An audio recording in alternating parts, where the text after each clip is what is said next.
गोरखपुर के पास एक छोटे से गांव में एक ऐसी कहानी छुपी है जो सुनने वालों की रूह कंपा देती है। 5 एकड़ की एक जमीन जो दशकों से खाली पड़ी है और दो रहस्यमय हांडियां जो रात के अंधेरे में घूमती रहती हैं।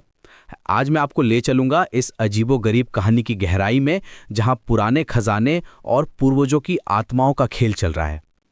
ये कहानी शुरू होती है उत्तर प्रदेश के गोरखपुर जिले के एक छोटे से गांव से। गांव का नाम तो मैं नहीं बताऊंगा, क्योंकि वहां के लोग अब भी इस बात से डरते हैं कि कहीं बाहरी लोग आकर उनकी शांति भंग न कर दें। इस गांव में एक परिवार रहता था जो कई पीढ़ियों से वहां बसा हुआ था।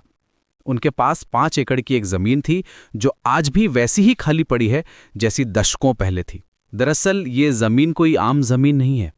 इसकी मिट्टी का रंग ही अलग है, थोड़ा सा काला और चिकना। जब बारिश होती है तो ये जमीन चमकने लगती है, जैसे कि इसमें कोई धातु मिली हो। गांव के बुजुर्ग कहते हैं कि ये इसलिए है क्योंकि यहाँ कभी बहुत सारा सोना चांदी दबाया गया था। गांव के बुजुर्ग बताते हैं कि ये जमीन हमेशा से ही अजीब रही है।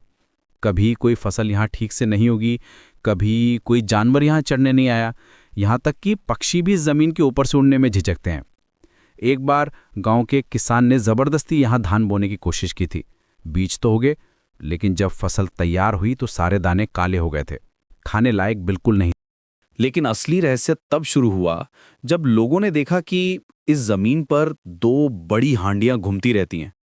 ये हांडियां कोई साधारण मिट्टी के बर्तन नहीं है, बल्कि इनका मुंह एक दूसरे से जुड़ा हुआ है और वे इसी जुड़े हुए रूप में पूरी जमीन का चक्कर लगाती रहती हैं। ये हांडियां इतनी बड़ी हैं कि एक आदमी आसानी से इनमें छुप सकता है।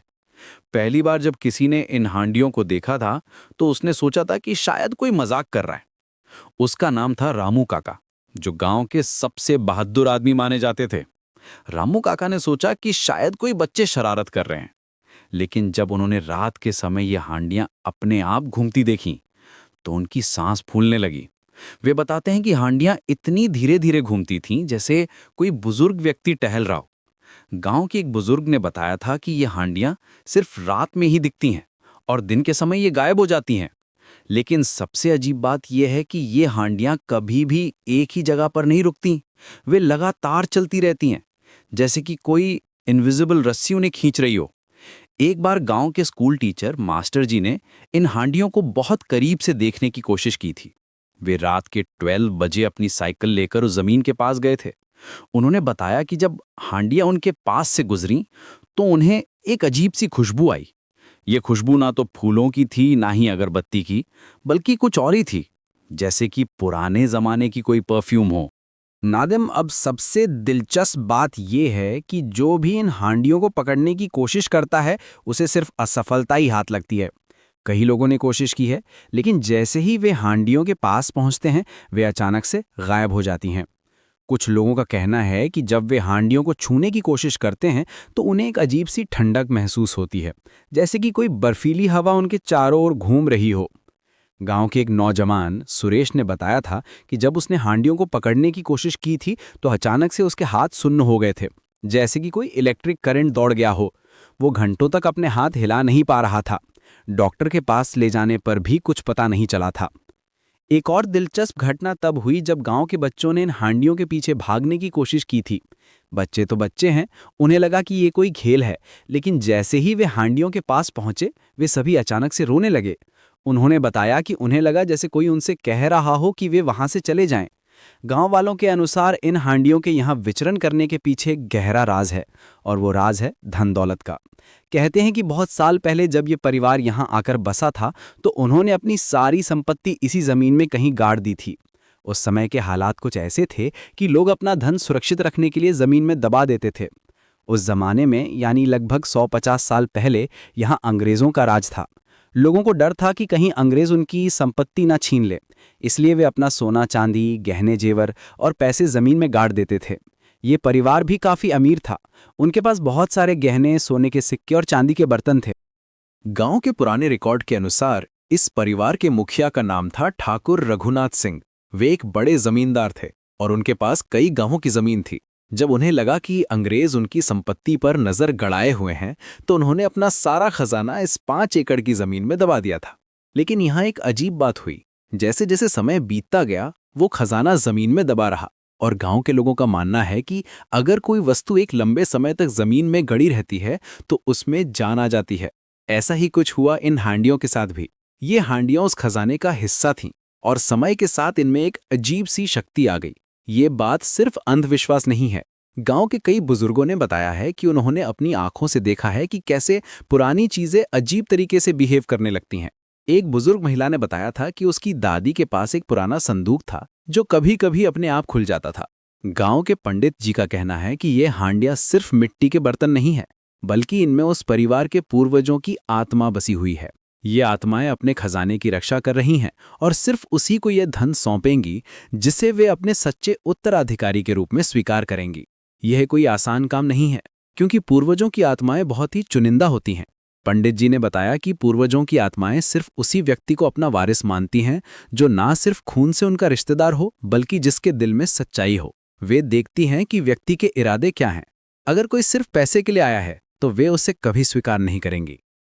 इस परिवार की कई पीढ़ियों ने इस खजाने को पाने की कोशिश की है। दादा परदादा से लेकर आज की पीढ़ी तक सभी ने अपने अपने तरीके से इन हांडियों को समझने और पकड़ने की कोशिश की है। कुछ लोगों ने तंत्र मंत्र का सहारा लिया, कुछ ने पंडितों से पूजा पाठ कराया, लेकिन कोई भी सफल नहीं हो सका। परिवार के एक बुजुर्ग दादाजी ने बताया था कि उन्होंने अपनी जवानी में कई बार कोशिश की थी। वे रोज रात को जमीन पर जाते थे और हांडियों से बात करने की कोशिश करते थे। कभी कभी उन्हें लगता था कि हांडियां उनकी बात सुन रही हैं, लेकिन फिर भी वे गायब हो जाती थीं। एक बार परिवार के एक युवक ने जबरदस्ती इन हांडियों को पकड़ने की कोशिश की थी। उसका नाम था विजय और वो बहुत ही जिद्दी स्वभाव का था। उसने रात के समय कुछ दोस्तों के साथ मिलकर एक जाल बिछाया था। उन्होंने सोचा था कि जब हांडियां आएंगी तो वे उन्हें जाल में फंसा लेंगे। लेकिन जैसे ही हांडियां उस जाल के पास आईं, अचानक से तेज हवा चलने लगी। ये हवा इतनी तेज थी कि सारा जाल उड़ गया। आसमान में बादल गरजने लगे और बिजली चमकने लगी। विजय को लगा जैसे कोई अदृश्य शक्ति उसे धक्का दे रही हो। वो गिर पड़ा और कई दिनों तक बीमार रहा। डॉक्टरों को भी समझ नहीं आया कि उसे क्या हुआ था। विजय ने बाद में बताया था कि जब वो गिरा था तो उसे लगा था जैसे कोई उसके कान में कह रहा हो, यहाँ से चले जाओ और दोबारा कभी वापस मत आना। यह आवाज़ किसी इंसान की नहीं थी, बल्कि कुछ और ही थी। गांव के बुजुर्गों का कहना है कि अगर किसी ने जबरन उन हांडियों को पकड़ने की कोशिश की तो इससे जान का खतरा भी हो सकता है। पूर्वजों की आत्माएं अपने खजाने की रक्षा के लिए कुछ भी कर सकती हैं। वे सिर्फ उसी को ये धन देंगी जो सच्चे दिल से आएगा और जिसमें लालच नहीं होगा। एक और घटना तब हुई जब गांव के एक आदमी ने रात के समय उस जमीन पर शराब पीकर सोने की कोशिश की थी। उसका नाम था मुन्ना और वो अक्सर शराब पीकर गलत जगहों पर सो जाता था। उस रात जब वो जमीन पर सोया तो सुबह लोगों ने उसे पागलों की तरह चिल्लाते हुए पाया। वो कह रहा था कि कोई उसे पकड़कर घसीट रहा था। इस कहानी में एक और दिलचस्प मोड़ तब आया जब एक बाहरी व्यक्ति ने इस खजाने के बारे में सुना। वो एक धन का शिकारी था और उसने सोचा कि वो आधुनिक तकनीक का इस्तेमाल करके इन हांडियों को पकड़ सकता है। उसका नाम था मिस्टर शर्मा और वो दिल्ली से आया था। वो अपने साथ बहुत सारे उपकरण लेकर आया था। उसने कैमरे लगाए, मोशन सेंसर्स लगाए और रात भर जागकर इंतजार किया। उसके पास नाइट विजन कैमरास भी थे, लेकिन जब हांडियां आईं तो सारे उपकरण अचानक से बंद हो गए। कैमरे में सिर्फ धुंधली तस्वीरें आईं और सेंसर्स काम नहीं कर रहे थे।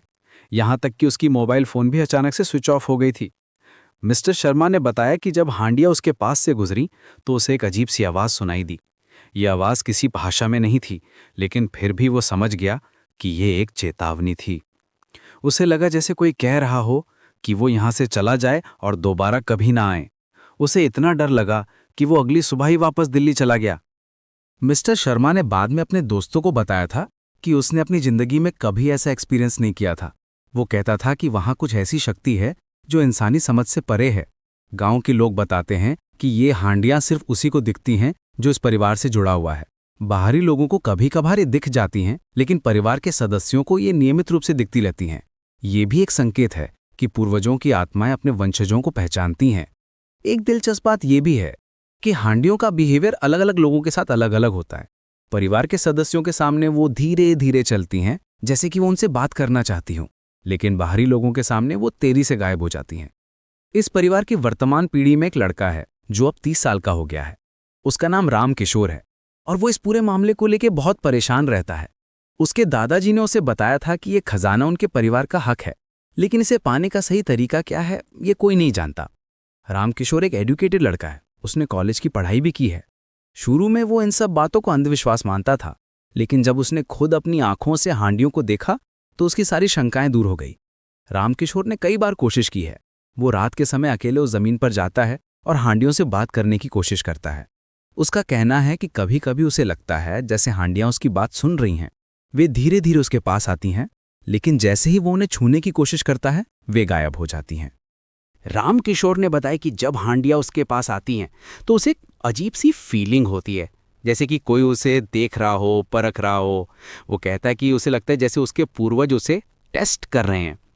एक रात रामकिशोर ने एक अलग तरीका अपनाया। उसने अपने पूर्वजों से प्रार्थना की और कहा कि वो इस धन का इस्तेमाल गांव की भलाई के लिए करेगा। उसने वादा किया कि वो इस पैसे से गांव में स्कूल बनवाएगा, अस्पताल बनवाएगा और गरीब लोगों की मदद करेगा। उस रात हांडियां उसके बहुत पास आईं, लेकिन फिर भी वे गायब हो गईं। रामकिशोर को लगा था कि शायद वो सफल हो जाएगा, लेकिन ऐसा नहीं हुआ। इससे उसे एहसास हुआ कि सिर्फ अच्छे इरादे काफ़ी नहीं हैं, शायद कुछ और भी चाहिए।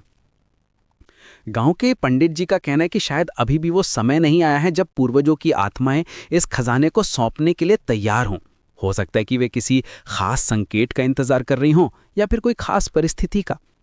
पंडित जी ने एक इंटरेस्टिंग थ्योरी दी है। उनका कहना है कि शायद पूर्वजों की आत्माएं चाहती हैं कि पहले रामकिशोर अपने आप को साबित करे। शायद उसे कोई बड़ा सैक्रिफाइस करना पड़ेगा या फिर कोई बड़ी परीक्षा देनी पड़ेगी। इस कहानी में एक और रोचक पहलू यह है कि गांव के अन्य लोग भी इन हांडियों को देखते रहते हैं। कुछ लोगों का कहना है कि पूर्णिमा की रात को ये हांडियां ज़्यादा साफ दिखती हैं। उस दिन इनकी चमक भी अलग होती है, जैसे कि इनमें कोई दिव्य प्रकाश हो। गांव की एक महिला सुशीला आंटी ने बताया था कि पूर्णिमा की रात को हांडियों के चारों ओर एक अजीब सा सर्कल दिखता है, जैसे कि कोई इनविजिबल बाउंड्री हो। वो कहते हैं कि उस सर्कल के अंदर हवा भी अलग लगती है।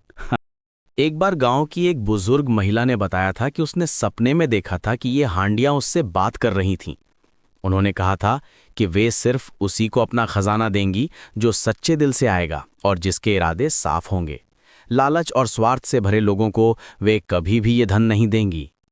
उस महिला ने यह भी बताया था कि सपने में हांडियों ने कहा था कि वे अभी भी इंतजार कर रही हैं। किसका इंतजार ये साफ नहीं था, लेकिन वे कह रही थीं कि जब सही समय आएगा तो वे खुद ही अपना खजाना सौंप देंगी। समय के साथ ये कहानी गांव से बाहर भी फैलने लगी। कई लोग दूर दूर से आकर इन हांडियों को देखने की कोशिश करते हैं, लेकिन ज्यादातर लोगों को ये दिखती ही नहीं है।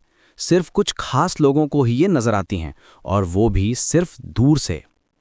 एक बार एक जर्नलिस्ट भी आया था इस स्टोरी को कवर करने के लिए। उसने गांव वालों से बात की, फोटोज लीं, लेकिन जब वो हांडियों को देखने गया तो उसे कुछ भी नजर नहीं आया। वो निराश होकर वापस चला गया। गांव वालों का कहना है कि ये हांडियां सिर्फ रात के समय ही सक्रिय होती हैं। दिन के समय ये कहीं गायब हो जाती हैं, शायद जमीन के नीचे चली जाती हैं। कुछ लोगों ने दिन के समय उस जमीन को खोदने की कोशिश भी की है, लेकिन कुछ भी नहीं मिला। एक बार कुछ लोगों ने मेटल डिटेक्टर का इस्तेमाल करके देखा था कि कहीं जमीन के नीचे कुछ है या नहीं। मशीन ने कई जगह सिग्नल दिया था, लेकिन जब खोदा गया तो सिर्फ पुराने लोहे के टुकड़े मिले। इस पूरी कहानी में सबसे दिलचस्प बात यह है कि ये हांडियां कभी भी गांव की सीमा से बाहर नहीं जाती। वे हमेशा उसी 5 एकड़ की जमीन पर ही घूमती रहती हैं। ये भी एक संकेत है कि वे उसी जगह से जुड़ी हुई हैं जहां खजाना दबा हुआ है। गांव के कुछ बच्चों ने बताया है कि कभी-कभी दिन के समय भी वे हांडियों की आवाज़ सुनते हैं, जैसे कि कोई मिट्टी के बर्तन एक दूसरे से टकरा रहे हों। लेकिन जब वे देखने जाते हैं तो कुछ भी नज़र नहीं आता। एक दिलचस्प ऑब्जर्वेशन ये भी है कि जब भी गांव में कोई बड़ा फेस्टिवल होता है तो उस दिन हांडियां ज़्यादा एक्टिव हो जाती हैं। दिवाली, होली, दशहरा के दिन लोगों ने देखा है कि हांडियां ज़्यादा तेज़ी से घूमती हैं। रामकिशोर ने बताया कि एक बार दिवाली के दिन उसने देखा था कि हांडियों के चारों ओर छोटी छोटी लाइट्स चमक रही थीं, जैसे कि कोई दिए जला रहा हो। ये देखकर उसे लगा था कि शायद उसके पूर्वज भी फेस्टिवल मना रहे हैं।